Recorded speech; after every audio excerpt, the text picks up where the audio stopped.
Hello and welcome. Today we're going to dive into one of Luca's most powerful features, multi-currency and how to manage it with revaluation adjustments. If your business works with customers or vendors in other countries, you know things can get a little complex.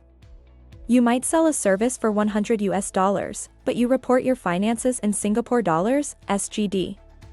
And to make things even more interesting, the value of that USD can change over time. To keep your books accurate, you need to be able to handle multiple currencies and, at the end of a period, adjust the value of your outstanding foreign balances to reflect the latest exchange rates. In this tutorial, we'll walk through the entire process of working with multi-currency. We'll start by turning on the multi-currency feature, setting up the correct exchange rate, and creating a customer who pays in a foreign currency. Then we'll create and post a sales invoice, review the transaction report, and run a revaluation adjustment to see how exchange rate changes affect our books. Finally, we'll review the updated report and export the multi-currency report to Excel for deeper analysis. Let's get started. Before we can do anything else, we need to make sure the multi-currency feature is turned on. First, go to Settings in the main navigation. From there, click on the System. Navigate to the Currency tab. There, you'll find the Enable Multi-Currency toggle. Just switch it on. You'll see a warning that this cannot be undone, which is fine for our purposes. Click Save. Now, multi-currency is active for our entity. Once enabled, you'll start seeing currency options appear throughout the system, like when you create a new customer or vendor. Before creating a customer who uses a foreign currency, we first need to set up the exchange rate. To do this, go to Setup in the main menu, then click Exchange Rate. On this screen, you can add rates for any foreign currency. In our example, we'll add a rate for USD. Click Add New to create a new exchange rate, select United States dollar, and enter the rate, $1 equals 1.28 SGD. Then click Save. This rate will be used as the default when we create transactions. You'll always have the option to update it for each transaction if needed. Now that the exchange rate is set up and multi-currency is enabled, let's create a customer who will pay us in a foreign currency. In this example, we'll create a customer who pays in United States dollars. From the main menu, click Income, select Customer from the submenu, and then click Add New. Enter the customer's basic details, such as the name and contact information. Next, look for the Currencies drop-down.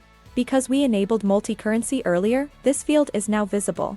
Click the drop-down and select United States dollar. You can fill in any additional information if needed. Once you're done, click Save. This tells Luca that every invoice or transaction created for this customer will be recorded in USD. With our customer and exchange rate set up, we can now create an invoice. Go to Sale Invoice on the sidebar and click Add New. The first step is to select our customer, John Smith. As soon as you select him, you'll notice two things change.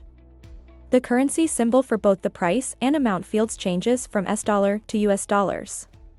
An exchange rate box appears, automatically filled with our rate of 1.28.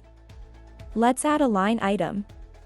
For product and service, we'll select Corporate Training Service, set the quantity to 1 and the price to 100. We'll leave the rest of the details as is and click Save. Our invoice is now saved as a draft. An invoice in draft status isn't yet in your accounting reports. To post it, we need to send the invoice to the customer or just mark it as sent. From the Sale Invoice list, click on the Draft Invoice for John Smith. This opens up the full invoice view. In the right sidebar, click Mark as Sent to update the invoice status from draft to sent. And that's it. The invoice is now officially posted to your general ledger. Luca has automatically recorded the $100 sale and, using our exchange rate, converted it to $128 SGD for your books. Let's verify that our invoice has been posted correctly. Go to Report and select Account Transaction Report. This report gives you a detailed view of every transaction. Now, look for the Trade Debtors, USD section. You should see invoice number 1. Once you locate it, you'll see a debit of 128 Singapore dollar and a balance of 128 Singapore dollar. That confirms the invoice has been recorded correctly in the system. So far, so good. But here's the important part. The exchange rate doesn't stand still. It changes over time. In our example, we created an invoice with a rate of $1 equals 1.28 SGD. At that time, the $100 invoice was worth $128 SGD in our books. Now, imagine it's the end of your reporting period.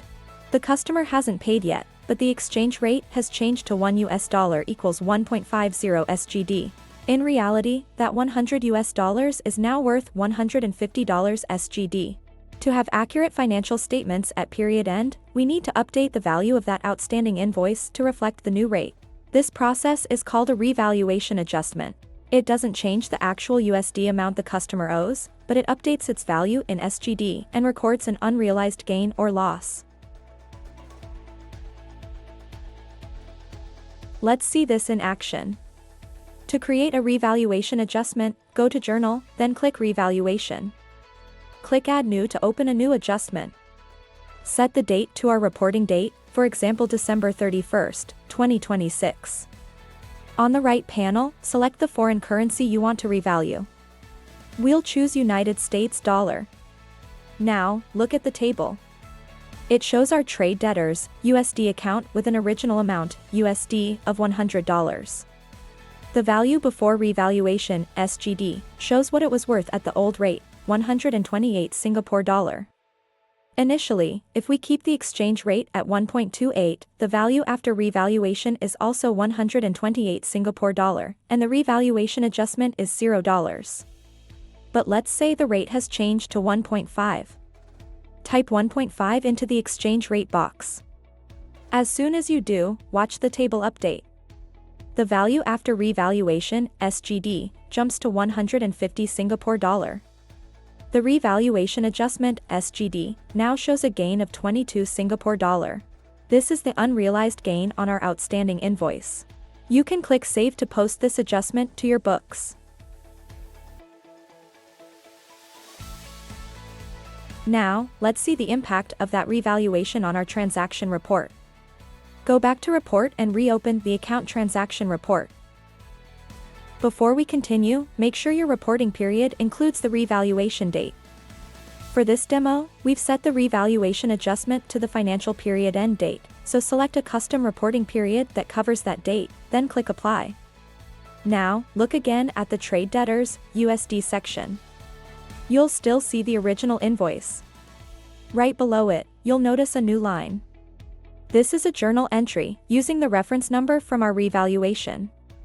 This entry shows a debit of 22 Singapore dollar, and the balance is now 150 Singapore dollar. Luca has automatically updated the USD balance based on the new exchange rate, and recorded the 22 Singapore dollar gain, ensuring your period-end reports are accurate. While the on-screen report gives you a great summary, sometimes you need to dive deeper into the details of your foreign currency transactions, like seeing the original USD amounts, the exchange rates used, and how each transaction contributed to the final balance. For that, Luca provides a powerful export option. Let me show you how to access it. From the Account Transactions Report screen, look for the Download button. Click on it, and then select Excel Multi-Currency. Once you click that, the system will start preparing your report. It doesn't download immediately, instead, it processes it in the background and places the file in the Download Center. Now, go to the Download Center from the main menu under Report. Here, you'll see a list of all the reports you've generated. Look for the most recent Account Transactions Report with the format Excel Multi-Currency. Its status should say Completed. Once it's ready, click the Download action to save the Excel file to your computer. Let's open the file and see what makes this report so useful. This Excel file is called the Account Transactions General Ledger, and it gives you a complete picture of your transactions in both currencies. If you look at the column headers, you'll see two main sections. On the left, under Source Currency, you have columns for debit, credit, and balance in the original transaction currency, in our case, USD. On the right, under functional currency, you have the same columns but converted to your base currency, which is SGD. Now, let's look at the trade debtors, USD section. This is where we track what our foreign currency customers owe us. You'll see our sales invoice dated April 9th. Under source currency, it shows a debit of $100 and a balance of $100. Under functional currency, it shows a debit of 128 SGD and a balance of 128 SGD. That's using our original exchange rate of 1.28. Right below it, you'll see the journal entry from our revaluation on December 31st. Under source currency, the debit column shows $0, and the balance remains $100 because the actual amount the customer owes hasn't changed. Under functional currency, you'll see an additional debit of 22 SGD, bringing the total SGD balance to 150 SGD. This reflects the updated value of that USD balance at the new exchange rate of 1.50. And if you scroll further down to the unrealized exchange differences section, you'll see where that 22 Singapore dollar gain is recorded. This account tracks the unrealized gain or loss from currency fluctuations, ensuring your financial statements are accurate. This Excel report is incredibly helpful for reconciliations, audits, or just keeping a close eye on your foreign currency exposure. If you have any questions, feel free to contact us or visit our Help Center for more information. For more tutorials and helpful tips, check out our other Luca training videos. Thanks for watching.